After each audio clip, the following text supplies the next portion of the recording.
Paper వాళ్ళు feel అయ్యారను, TV వాళ్ళు బాధపడ్డారనిను, social మీడియాలో పోస్టులు పెట్టారను, మేధావుల పేరుతో లాయర్లు చెప్పే ఉపన్యాసాల కారణంగా ఇన్ఫ్లుయెన్స్ అయిపోతారనినేమో ప్రమాణ స్వీకారాలు జరగవు. నేను ఇంతకుముందు కూడా చెప్పా, మొట్టమొదటి నుండి చెప్తూ వస్తున్నా. విజయ్ కనుక అసలు గవర్నర్ని అడక్కపోతే టోటల్గా లిస్టు ఎన్నికల సంఘం నుంచి వచ్చాక ఉన్న వాళ్ళల్లో అత్యధిక సీట్లు ఎవరు వచ్చినాయో వాళ్ళని కేకేసి, అయ్యా మీరు ప్రభుత్వం ఏర్పాటు చేస్తారని అడుగుతారు. ఎస్ చేస్తాం సార్ అంటే ఎన్ని రోజులు నువ్వు ప్రూవ్ చేసుకుంటావు అని అడుగుతారు.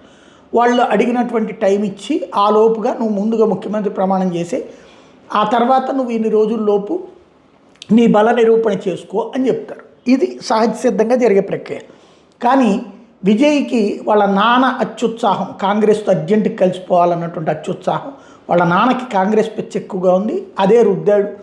విజయ్ కాంగ్రెస్తో రాహుల్ గాంధీతో మాట్లాడాడు, రాహుల్ గాంధీకి దొరికిందే ఛాన్స్, తమిళనాడులో స్టాలిన్ పోయిన ఇంకొకటి రెడీలో ఉన్నాడు అన్నటువంటి సంతోషంతో, దాంతోపాటు దక్షిణాదిలో ఉపయోగపడతాడు సినిమా యాక్టర్ కూడా అనేటప్పటికీ అర్జెంటుగా పరుగులు పెట్టుకునేసి మద్దతు ఇచ్చేసేయడం, ఆ మద్దతు లేకపుచ్చుకుని మళ్ళీ విజయ్ పరిగెత్తుకుంటూ వెళ్ళటం.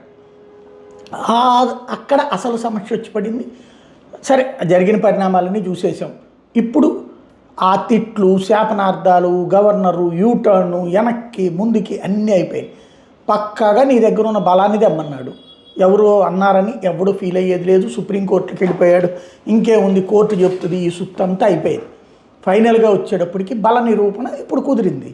ఇవాళ వీసీకే తను కూడా మద్దతు ఇస్తున్నట్టు ఇచ్చింది. నిన్న ఐయుఎంఎల్ వెనక్కి వెళ్ళిపోయింది, మళ్ళీ ముందుకు వచ్చి మద్దతు ఇస్తున్నట్టు లేక ఇచ్చింది. 118 అవసరమైన చోట 120 వచ్చినాయి. దెన్ ఇవాళ కేరళకి ఎట్లాగూ ముఖ్యమంత్రి ప్రమాణ స్వీకారం అక్కడ వాయిదా పడింది. ఇప్పట్లో ఇంకా కేంద్రం తేల్చుకోవాలి ఢిల్లీలో, కాబట్టి ఆగిపోయారు. దాంతో వాళ్ళందరూ ఉండటం, ఆ సందర్భంగా ఏది గవర్నర్ అక్కడే ఉండిపోవడం, మళ్ళీ విజయ్ని పిలవటం, 6:30కి అపాయింట్మెంట్ ఇస్తే 2 గంటల పాటు సుదీర్ఘంగా మాట్లాడారు విజయ్తో. ఏంటి పరిస్థితి, ఎట్లా చేద్దాం అనుకుంటున్నారు ఏంటి అన్నటువంటి ఏ పార్టీల మద్దతు, ఆ మద్దతు ఇచ్చే పార్టీల నాయకులందరినీ కూడా పిలిచారు. వాళ్ళందరూ కూడా వచ్చారు, అందరూ కూర్చున్నారు. మాట్లాడిన తర్వాత అప్పుడు విజయ్తో మాట్లాడాక ఎన్ని రోజుల సమయము, ఎక్కడెక్కడి నుంచి వస్తారు ఏంటిది అంతా తేల్చుకున్నాక ప్రమాణ స్వీకారానికి అనుమతి ఇచ్చారు. రేపు నెహ్రూ స్టేడియంలో ముఖ్యమంత్రిగా విజయ్ ప్రమాణ స్వీకారం చేస్తాడు. ఆ తర్వాత టీవీకే ప్రభుత్వ ఏర్పాటు జరిగిన తర్వాత 3 రోజుల్లోపు అసెంబ్లీలో బల నిరూపణ చేసుకోవాలి. ఇప్పుడు 118 సంఖ్య, 120 సంఖ్య ఏదైతే ఉందో అక్కడ ప్రూవ్ చేసుకోవాల్సి ఉంటుంది. అక్కడ 120 ఉండాలని లేదు. ఆ రోజు అటెండ్ అయ్యే వాళ్ళల్లో అత్యధిక ఓట్లు ఎన్ని వస్తే అది ఆటోమేటిక్గా అయిపోతుంది.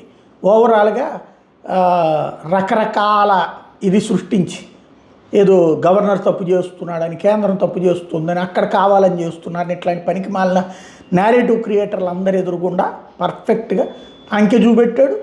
ఆటోమేటిక్గా అనుమతి ఇచ్చారు.